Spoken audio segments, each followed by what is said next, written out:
بسم الله الرحمن الرحيم. عن عبد الله بن مسعود رضي الله عنه إن النبي صلى الله عليه وسلم قال إن أحدكم يجمع خلقه في بطن أمه 40 يوما نطفة ثم يكون علقة مثل ذلك ثم يكون مضغة مثل ذلك ثم يرسل إليه الملك فينفخ فيه الروح ويؤمر ب4 كلمات بكتب برزقه وأجله وعمله وشقي أو سعيد فوالذي لا إله غيره إن أحدكم لا يعمل بأمل أهل الجنة حتى ما يكون بينه وبينها إلا ذراع فيسبق عليه الكتاب فيعمل بأمل أهل النار فيدخلها وإن أحدكم لا يعمل بأمل أهل النار حتى ما يكون بينه وبينها إلا الذراع فيسبق عليه الكتاب فيعمل بأمل أهل الجنة فيدخلها. Dari Abdullah ibn Mas'ud radhiyallahu an, dari Nabi sallallahu alaihi wasallam, dan di situ ada tambahan wa huwa shadiqul masduq. Nabi sallallahu alaihi wasallam adalah as-sadiq al-masduq. Apa yang dimaksud sadiq dan apa yang dimaksud masduq? Sadiq itu artinya jujur dalam ucapan. Masduq itu artinya jujur dalam wahyu yang disampaikan. Jadi benar dalam ucapannya dan benar pula wahyu yang disampaikan. Makanya Ali radhiyallahu anhu mengatakan, wallahi tidaklah Nabi sallallahu alaihi wasallam kadzab wala kudzib. Dia tidak berdusta dan dia tidak didustakan. Kalimat as-sadiq adalah keseharian Nabi sallallahu alaihi wasallam tidak berkata kecuali kejujuran. Disebut as-sadiq. Jadi kalau ngomong tidak pernah dusta itu disebut sadiq. Adapun masduq, bahwa wahyu yang disampaikan Jibril dari Allah Azza wa Jalla kepada Nabi sallallahu alaihi wasallam adalah masduq, memang dibenarkan, bukan karang-karang Nabi sallallahu alaihi wasallam. Karena Allah Subhanahu wa taala berfirman, "Wa ma yantiqu 'anil hawa in huwa illa wahyun yuha." Rasul tidak pernah menyampaikan wahyu itu dari hawa nafsunya, tapi Rasul menyampaikan wahyu itu memang wahyu yang diwahyukan kepadanya. Kenapa di sini Abdullah ibn Mas'ud radhiyallahu an memulai dengan kata-kata as-sadiq al-masduq? Dia benar ataupun jujur dalam kata-katanya dan dibenarkan wahyu yang disampaikan kepadanya. Kenapa didahului dengan kata-katanya? Sementara di dalam 40 hadis ataupun lebih dalam kitab Arba'in Nawawi tidak ada kata-kata hadis yang dimulai dengan kata as-sadiq al-masduq, kecuali hadis Abdullah ibn Mas'ud. Karena yang akan disampaikan ini perkara gaib. Yang akan disampaikan ini bukan perkara biasa, tapi perkara gaib. Soal bagaimana manusia itu diciptakan di dalam janin seorang ibu, ini perkara gaib, bukan perkara yang nampak. Makanya ketika Nabi SAW menjelaskan bahwa setelah usia 40 hari ketiga kalinya, berarti 120 hari. Situ Allah Subhanahu wa taala mengutus malaikat untuk meniupkan ruh, kemudian mencatat rizkinya, mencatat ajalnya, mencatat amalnya, dan mencatat akhir hidupnya baik ataukah tidak baik. Ini kan semua perkara gaib, kita tidak tahu. Makanya kemudian hadis ini dimulai dengan kalimat wa huwa shadiq al-masduq. Itu faedah dari kalimat as-sadiq wal masduq. Baik, sebelum saya menjelaskan tentang isi daripada hadis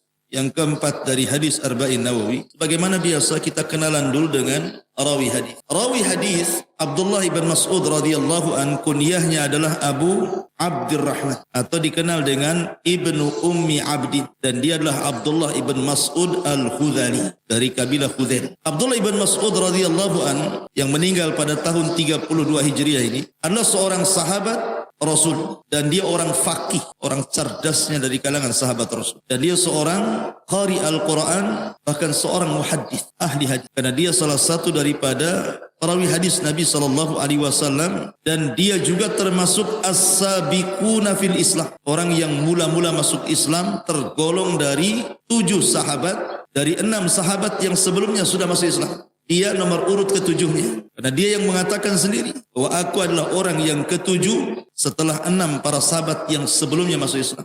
Dia betul-betul di as-sabiqunal awwaluh. Kemudian juga dia adalah pembantu Rasul, suka membawa sendal Nabi dan suka membawa siwak Nabi. Jadi kalau safar, dia selalu membawa siwak Nabi. Kalau Nabi hendak bersiwak, diberikan siwaknya. Kalau Nabi hendak mencopot sandal, dicopotkan sandalnya. Kalau Rasul hendak memasang sandal, dipasangkan sandalnya. Dia adalah sahibu na'lai Nabi sallallahu alaihi wasallam, pemilik dua sandal Rasul dan juga siwak. Dia termasuk sahabat yang melakukan hijrah 2 kali.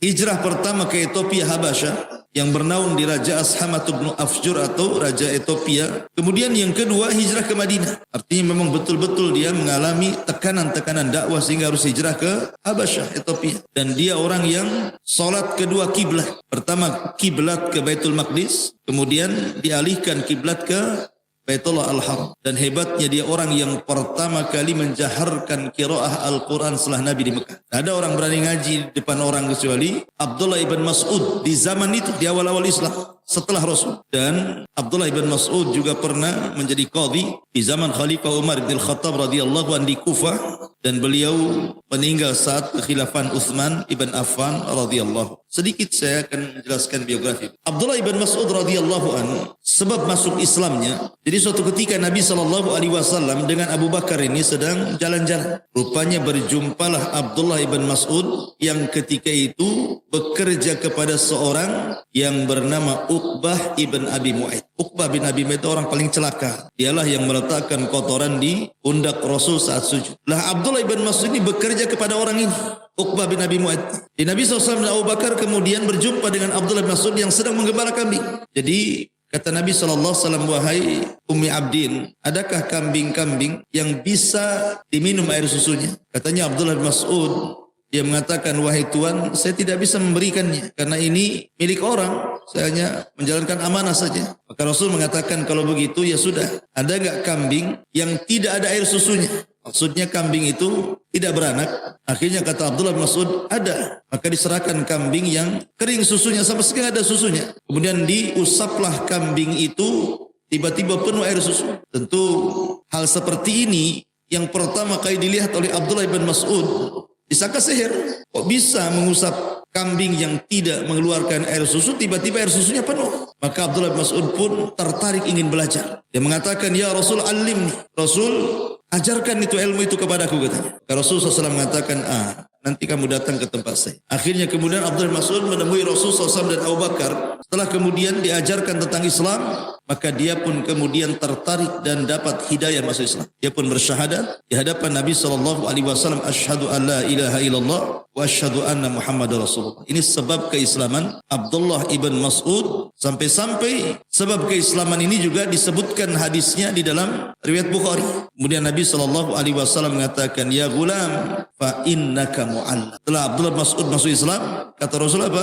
Fa innaka mu'allam. Engkau akan diajari Allah. Firasat Nabi SAW tidak mungkin meleset. Abdullah ibn Mas'ud menjadi orang cerdas. Dan termasuk orang cerdasnya para sahabat. Padahal dia seorang yang fakir, orangnya hitam, orangnya pendek, orangnya kurus, dan dia penggembala kambing, tetapi tidak menghalangi dia untuk menjadi seorang alimul ulama sahabat. Abdullah bin Mas'ud juga di zaman jahiliyah tidak pernah mendekati tempat-tempat maksiat. Tidak pernah seusia dia di zaman itu yang suka khamar, suka zina, suka ini dan itu. Maka Abdullah bin Mas'ud hanya fokus menjaga kambing-kambing Uqbah bin Abi Mu'aid. Khiyarukum fil jahiliyati khiyarukum fil Islam idza fuqihu, kata Rasul. Orang yang baik di zaman jahiliyah, maka dia pun akan mendapatkan kebaikan setelah Islam apabila mereka dicerdaskan Allah, diberikan taufik oleh Allah Azza wa Jalla. Seperti Abdullah ibn Mas'ud radhiyallahu anhu. Abdullah ibn Mas'ud radhiyallahu anhu, Allah berikan anugerah setelah masuk Islam, maka dia punya perhatian dengan Al-Quran. Maka di permulaan Islam dia mampu menghafal 70 suratan fil Quran. 70 surat dalam Al-Quran yang ketika itu tidak ada sahabat yang semutkin dia. Dan tidak ada sahabat yang berselisih tentang kemutkinannya, tentang kemantapan hafalannya. Dan tidak ada khilaf di antara sahabat tentang indah suaranya. Suaranya indah sekali. Sampai-sampai Nabi SAW mengatakan tentang Abdullah ibn Mas'ud. Ketika Rasul dan Abu Bakar, Umar pulang dari safar, kemudian lewati samping masjid seperti ini, Masjid Nabawi. Kemudian tiba-tiba Abdullah bin Mas'ud membaca Al-Quran. Terdengarlah dari luar oleh Rasul, Abu Bakar dan Umar. Rasul pun terdiam. Abu Bakar terdiam, Umar terdiam mendengarkan qiraahnya Abdullah bin Mas'ud. Selesai membaca Al-Quran, Abdullah bin Mas'ud tidak tahu kalau sedang didengarkan suaranya oleh Rasulullah. Maka Rasul mengatakan kepada Abu Bakar dan Umar, man arada an yasma'al Qur'ana ghaddan tariyan kama unzil falyaqra ala qiraati ibnu ummi abdin. Rasul, siapa yang hendak mendengar bagaimana Al-Quran itu turun kepadaku, maksudnya dari Jibril. Kamu pengen tahu wahai Abu Bakar Umar bagaimana suara Jibril ketika menurunkan wahyu kepadaku? Seolah-olah Rasul mengatakan seperti itu. Seperti suara dia. Siapa? Ibnu Ummi Abdin, maksudnya Abdullah ibn Mas'ud. Sejajarkan suaranya dengan Jibril. Makanya wajar ikhwan, ketika Nabi SAW sedang duduk di Masjid Nabawi, kemudian Nabi memanggil Abdullah bin Mas'ud. Banyak para sahabat di sekitar. Kata Nabi SAW kepada Abdullah ibn Mas'ud, Iqra alayya al-Quran. Wahai Abdullah ibn Mas'ud, bacakan kepadaku Al-Quran. Kata Abdullah ibn Mas'ud radhiyallahu anhu, dia mengatakan, ya Rasulullah, aqra'u alayka al-Quran wal Quranu unzila ilaik. Rasul, mana saya akan membacakan Quran sementara Quran kan diturunkan kepadamu? Dari sini kata para ulama, ada faedah tentang istihbab. Sunnahnya kita meminta dibacakan Al-Quran. Terutama orang yang memang indah suaranya. Sebagaimana Rasul meminta kepada Abdullah bin Mas'ud untuk dibacakan Quran. Hebatnya Abdullah bin Mas'ud tidak membantah. Tidak dengan kata-katanya dan mengatakan, ya Rasul surat apa? Al-Baqarah kah, Al-Imran kah, An-Nisa kah? Tidak. Selama Nabi SAW meminta baca Quran, maka dia tidak bertanya surat apa. Langsung dibacakan. Dan dia membaca suratun Nisa. Sampai kepada ayat, فَكَيْفَ إِذَا جِئْنَا مِنْ كُلِّ أُمَّةٍ بِشَهِيدٍ وَجِئْنَا بِكَ عَلَى هَؤُلَاءِ شَهِيدًا.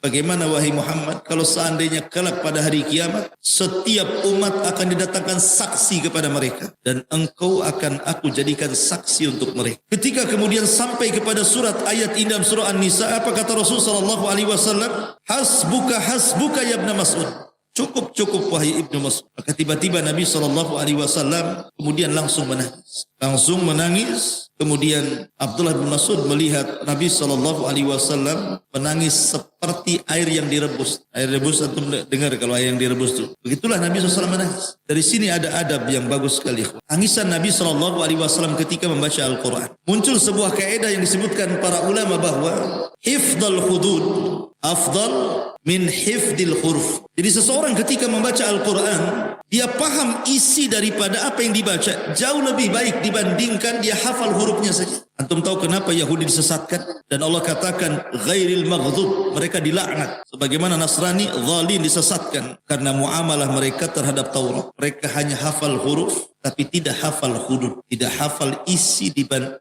apa yang dibaca dalam huruf-huruf itu sehingga melanggar batasan-batasan. Makanya belajar Al-Quran itu tidak hanya sekedar menghafal huruf-hurufnya saja, tapi kalau bisa dipahami tafsirnya. Karena Nabi SAW menangis di sini karena paham isinya, paham apa yang dimaksud. Fakaifa idza ji'na min kulli ummatin bisyahid wa ji'na bika ala haula'i syahida. Rasul paham, makanya Rasul menangis. Dengan tangisan Rasulnya, makanya kemudian muncul sebuah kaidah para ulama bahwa menghafal Al-Quran dari segi hudud lebih baik dibandingkan menghafal Quran dari segi huruf.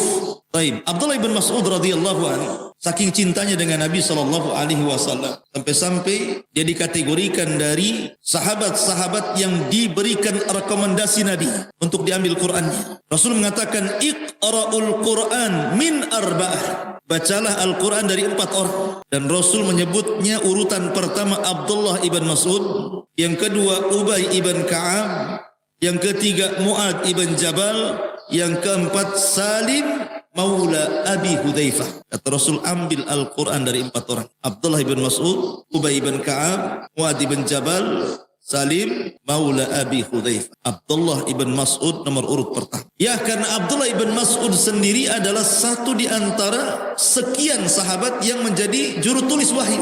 Sebagaimana Ubay bin Ka'ab punya catatan wahyu tersendiri, kemudian juga Salim maula Abi Hudzaifah juga sama, Ali bin Abi Thalib, Muawiyah bin Abi Sufyan, mereka punya catatan mushaf tersendiri, maka Abdullah ibn Mas'ud pun punya catatan mushaf tersendiri.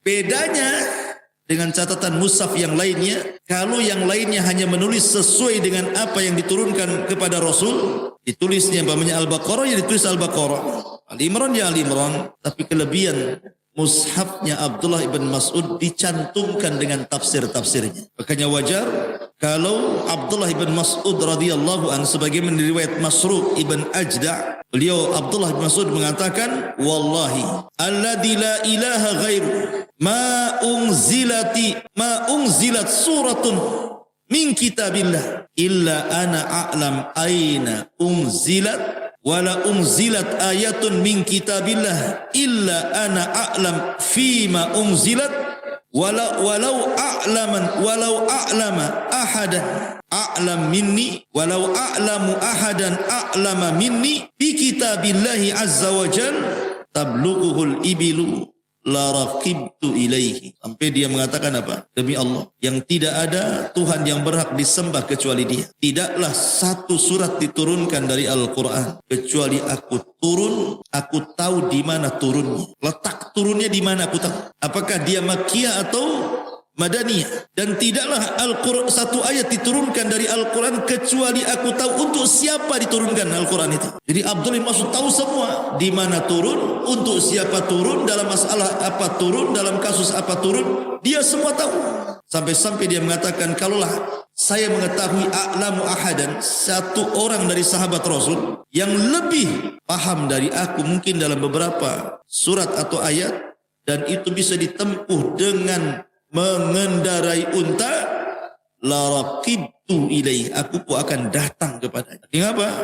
Pengen belajar. Kalau ada orang yang lebih alim, aku datang kepada dia. Tapi sahabat paham, tidak ada orang yang lebih alim dalam Al-Quran kecuali Abdullah bin Mas'ud. Makanya wajar kalau umpamanya Umar sangat mencintai Abdullah bin Mas'ud, jadikan qadhi di zamannya di Kufah, dan dijadikan rujukan oleh Utsman ibn Affan di kekhilafahannya. Masyarul muslimin yang dimuliakan Allah Azza wa Jalla, Abdullah bin Mas'ud sekali lagi nasabnya adalah, dia adalah Abu Abdurrahman Abdullah ibn Mas'ud radhiyallahu an, dan asal kabilahnya adalah Bani Sa'ad ibn Khuzaim. Asal kabilahnya adalah Sa'ad ibn Khuzaim, Bani Sa'ad ibn Khuzaim, dan dia kabilah yang ada yang ma'ruf di kota Mekah. Abdullah ibn Mas'ud memang hidup di lingkungan keluarga yang luar biasa, karena dia tidak pernah maksiat di zaman itu. Walaupun dia seorang penggembala kambing, tapi dia tidak mengikuti ajakan-ajakan kawan-kawannya.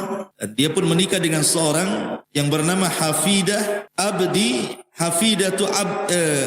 cucu daripada min Hafidati Abdi ibn al-Harith. Namanya Hafidah Abdi ibn al-Harith. Jadi ikhwatu fillah muliakan Allah Azza wa Jalla, ketika dia masuk Islam, Abdullah bin Mas'ud itu kan sering keluar masuk rumah Nabi, baik di Mekah atau di Madinah. Sampai-sampai Abu Musa al-Ash'ari radhiyallahu anhu menyangka bahwa Abdullah bin Mas'ud itu keluarga Nabi, karena sering keluar masuk kan. Jangan-jangan dia adalah keluarga Nabi gitu ya. Jadi orang enggak berani kepada Abdullah bin Mas'ud itu. Ya wajar, dia adalah orang yang awal-awal masuk Islam bersama ibunya. Kemudian dia bermulazamah dengan mulazamah tamah, betul-betul sempurna mulazamah. Tidak pernah meninggalkan Nabi baik ketika safar atau ketika mukim. Bahkan setiap peristiwa dia hadir di situ. Tidak ada satupun peperangan yang dilakukan Rasul kecuali Abdullah ibn Mas'ud terlibat dalam peperangan itu. Mulai dari Badarnya, Uhudnya, Khandaqnya, dan semua peperangan. Dan Abdullah ibn Mas'ud sangat dicintai Rasul. Jika dia naik ke pohon kurma, ada angin, kemudian tersingkaplah pakaiannya. Betisnya itu nampak seolah-olah daging membalut tulang saja, saking kecilnya, kurus krempeng. Tapi walaupun kurus krempeng, dia punya tenaga kuat. Sehingga sahabat mempertawakan Abdullah bin Mas'ud. Dan Nabi SAW mengatakan, la tadhaku, jangan kalian tertawakan betisnya Abdullah bin Mas'ud. Sebab kalau ditimbang kedua betisnya dengan gunung Uhud sana, masih berat kedua betisnya Abdullah bin Mas'ud, kata Rasul. Cukuplah hal itu kelebihan Abdullah ibn Mas'ud radhiyallahu anhu. Masyarul muslimin yang dimuliakan Allah Azza wa Jalla, ketika sampai di Madinah, maka Rasul mempersaudarakan antara Muhajirin dan Ansar. Maka dia pun dipersaudarakan Rasul dengan Az-Zubair ibn Awwam radhiyallahu anhu. Masyarul muslimin yang dimuliakan Allah Subhanahu wa taala, dan Abdullah bin Mas'ud sekali lagi perkataannya dalam tafsir sangat diperhitungkan sama dengan tafsirnya siapa? Abdullah ibn Abbas radhiyallahu anhu. Dan riwayatnya, maksudnya dari segi hadis, banyak dicantumkan dalam kitab Sahihaini, Sahih Bukhari dan Sahih Muslim, baik yang disepakati keduanya ataupun yang disendirikan oleh Bukhari dan Muslim. Intinya bahwa dia seorang mufassir, dia seorang qari, dia seorang muhaddis, dia seorang faqih. Banyak gelar kepada Abdullah bin Mas'ud. Belum lagi akhlaknya. Orangnya qanaah, orangnya zuhud, syuja' pemberani, mujahid, seorang ahli jihad, dan begitu seterusnya. Tapi kita masuk pada penjelasan. Hadis bicara tentang pengumpulan janin dalam perut ibu ini, mulai dari segumpal mani sampai menjadi orang. Sebenarnya juga hadis ini sesuai dengan firman Allah Azza wa Jalla dalam surah Al-Mu'minun. Dalam surah Al-Mu'minun ayat 12 sampai 16. Nanti antum cocokkan dalam surah Al-Mu'minun ayat 12 sampai 16 dengan hadis Abdullah ibn Mas'ud ini. Begitu juga surat Al-Hajj ayat 5. Saya bacakan suratnya dulu, kita masuk ke dalam hadis nanti. Allah mengatakan walaqad khalaqnal insana min sulalatin min tin, thumma ja'alnahu nutfatan fi qararin makin. Thumma khalaqnan nutfata 'alaqatan, fa khalaqnal 'alaqata mudghatan, fa khalaqnal mudghata idhaman, fa kassawnal idhama lahma, thumma ansha'nahu khalqan akhar. Fatabarakallahu ahsanal khaliqin. Dan sesungguhnya kami telah menciptakan manusia dari saripati, dari tanah. Kemudian kami jadikan nutfah dalam tempat yang kokoh dalam rahim itu. Kemudian nutfah maksudnya air mani itu kami jadikan segumpal darah. Mani dulu baru jadi darah. Lalu segumpal darah itu kami jadikan segumpal daging. Kemudian dari segumpal daging ini kami balutkan tulang. Lalu tulang belulang itu kami bungkus dengan daging. Kemudian kami jadikan dia makhluk yang berbentuk lain. Maha suci Allah, pencipta yang paling baik. Ini dalam surah Al-Mu'minun 12 sampai 16. Dalam surah Al-Hajj Allah mengatakan, ya ayyuhan nas in kuntum fi raibin minal ba'thi fa inna khalaqnakum min turabin thumma min nutfatin thumma min alaqatin thumma min mudghatin mukhallaqatin wa ghairi mukhallaqatin linubayyina lakum wa nukirru fil arham ma nasha'u ila ajalin musamma thumma nukhrijukum tifla litablughu ashuddakum wa minkum man yutawaffa wa minkum man yuraddu ila ardhilil umuri likai la ya'lam min ba'di ilmi syai'an wa taral arda hamidatan fa idza anzalna 'alaihal ma'a ihtazzat wa rabbat wa ambatat min kulli zawjin bahij. Hai manusia, jika kamu dalam keraguan tentang hari kebangkitan, maksudnya alam kubur, maka ketahuilah sesungguhnya kami telah menjadikan kamu dari tanah, maksudnya Adam. Kemudian dari setetes mani, maksudnya turunannya. Kemudian dari segumpal darah.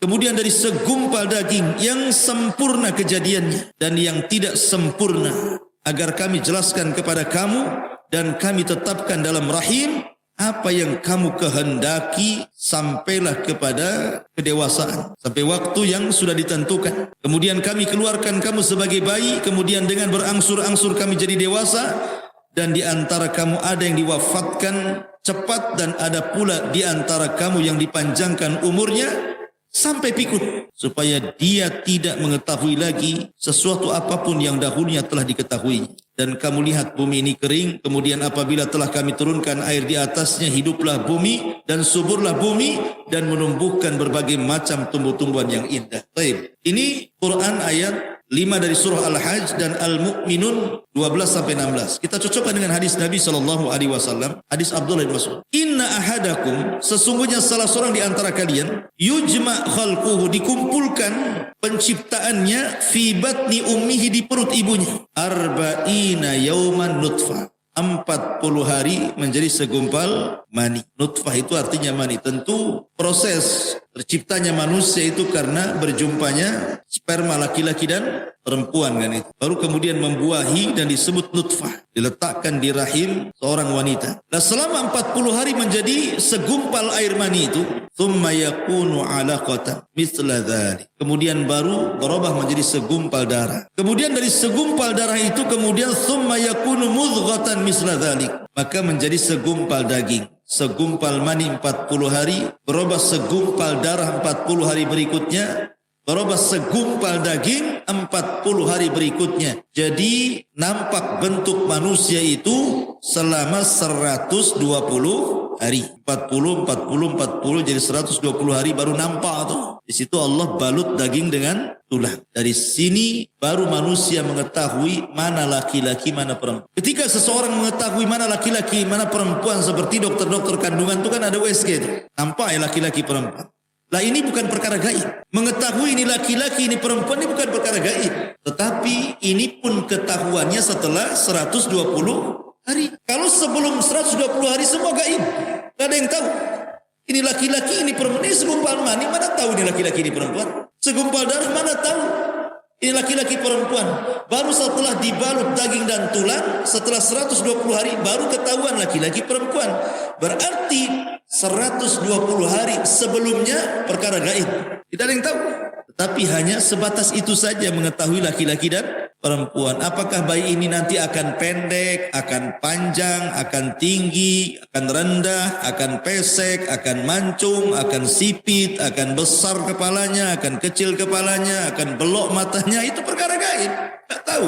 Cuman nampak laki-laki. Itu saja. Adapun setelah brojol dia jadi tinggi, jadi rendah, tak tahu, mana yang tahu. Nggak ada ceritanya dokter kandungan. Belum pesek nih Pak. Dari mana tahunya pesek? Ini pendek nanti ini kayaknya hitam. Ini kayaknya hitam putih. Mana ada yang tahu? Hanya sebatas mengetahui laki-laki perempuan. Makanya apalagi sebelum 140 hari. Cuman yang jadi khilaf para ulama itu, kapan ditiupkan ruh? Ada yang mengatakan bahwa ditiupkan ruh itu kurang daripada 120 hari. Ada yang mengatakan di bawah itu, ada yang mengatakan di 40 hari pertama ditiupkan ruh. Alasannya karena ada kalimat misla dzalik. Memang kalau kita melihat pergerakan bayi itu kan biasanya di 40 hari pertama itu kan sudah bergerak tuh. Janin itu sudah bergerak, artinya ada nafasnya. Apakah yang dimaksud nafas itu ruh yang diletakkan oleh malaikat? Ataukah lain atau hanya gerak-gerak gitu saja untuk menunjukkan bahwa dia hidup? Nah, ini jadi khilaf para ulama. Kapan ditiupkan ruh? Apakah di bawah 120 hari? Karena memang secara tajribah, secara pengalaman gitu ya di lapangan, memang bayi itu baru sebulan saja biasanya sudah ada pergerakan gitu ya. Tapi apakah pergerakan itu maknanya ditiupkan ruh atau tidak? Nah, itu jadi khilaf. Walaupun pendapat yang kuat, ditiupkan ruh itu setelah 3 kali 40. Dan di sini kalimatnya arba'ina misla dzalik, arba'ina misla dzalik kan itu. Arba'ina yauman misla dzalik, arba'ina yauman misla dzalik, arba'ina yauman misla dzalik. Artinya ditiupkan ruh itu setelah usia 4 bulan, 120 hari.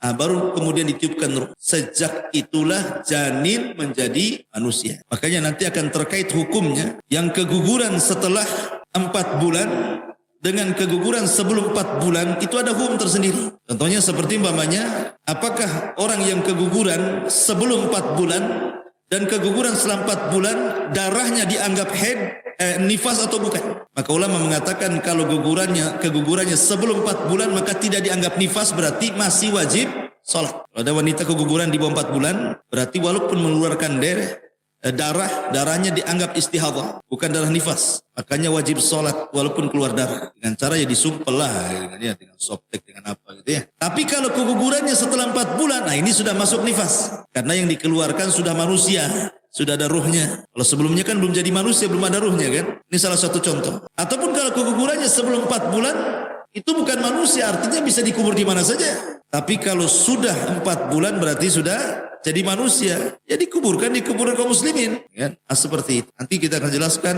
terkait hukum-hukum seputar itu. Baik, masyaallah muslimin yang dimuliakan Allah Subhanahu wa taala. Ada beberapa faedah yang bisa kita petik dari hadis ini sampai kalimat tsumma yakunu alaqatan, tsumma yakunu mudghatan misla dzalik, tsumma yakunu mudghatan misla dzalik, tsumma yursal ilaihil malak. Kemudian diutus padanya malaikat, kemudian disuruh mencatat 4 perkara, rizkinya, ajalnya, amalnya, dan akhir hidupnya bahagia atau tidak. Yang pertama, penggalan hadis ini bahwa manusia itu ketika di rahim orang tua, saat Allah menciptakan kita, itu ada 3 marhala. Dari 120 hari itu menjadi 3 marhala kan. 40 hari pertama segumpal mani, 40 hari kedua segumpal darah, 40 hari ketiga baru segumpal daging yang dibalut tulang. Artinya lihat bagaimana Allah Subhanahu wa taala berproses ciptakan. Kemudian antara jasad dengan ruh itu yang mana dulu diciptakan?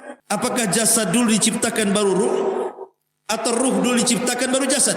Maka di sini ada 2 pembahasan. Pertama penciptaan Adam, yang kedua penciptaan turunan Adam. Kalau yang dimaksud penciptaan Adam maka jasad lebih utama atau lebih dulu diciptakan dibandingkan ruh. Ada Adam alaihi salatu wassalam diciptakan itu jasadnya dulu. Diambilnya tanah-tanah di bumi, kemudian oleh malaikat maut diangkat ke langit, kemudian dibentuk menjadi bentuk patung Adam seindah mungkin. Laqad khalaqnal insana fi ahsani taqwim. Baru setelah kemudian terbentuk jasad Adam, maka Allah ciptakan ruh, Allah masukkan ke dalam Adam. Dari sini menunjukkan bahwa kalau melihat penciptaan Adam berarti jasad dulu baru ruh. Tapi kalau anak turunannya terbalik, ruh dulu baru jasad. Karena ketika Allah Subhanahu wa taala menciptakan Adam dan sudah ditiupkan ruh, Allah usap pundak Adam. Dari pundak Adam itu keluar ribuan, jutaan, miliaran ruh.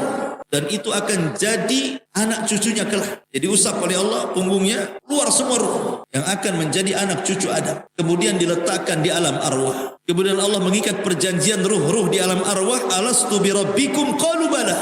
Bukankah aku Rabb kalian? Mereka mengatakan ya.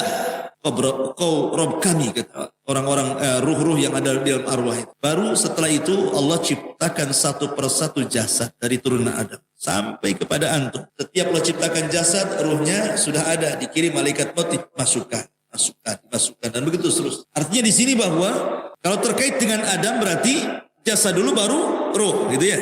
Kalau terkait dengan kita anak turunannya berarti ruh dulu baru jasad. Penciptaannya seperti itu. Kemudian dalam hadis ini juga bahwa ada malaikat-malaikat yang Allah tugaskan memang memasukkan ruh ke dalam jasad-jasad manusia. Kecuali kalau memang orang yang akan dilahirkan ini orang yang mulia, maka yang mengirim ruh juga bukan malaikat biasa. Siapa? Jibril. Seperti kisah Isa bin Maryam. Ketika Maryam keluar dari mihrabnya kemudian hendak buang hajat, tiba-tiba dihadang oleh seorang laki-laki tampan. Rupanya laki-laki tampan itu siapa? Jibril. Kemudian Jibril mengatakan, saya ini utusan Allah untuk meletakkan ruh anakmu dalam rahim. Jadi terkadang tidak semua ruh itu dibawa oleh malakul ruh kan gitu ya. Tapi lihat dulu ini jasad ini kalau memang akan terlahir menjadi orang besar, orang mulia, maka Jibril turun tangan menunjukkan bahwa Jibril bukan hanya sekedar diamanahi muwakkal bil wahyi, memang ditugaskan untuk menyampaikan wahyu,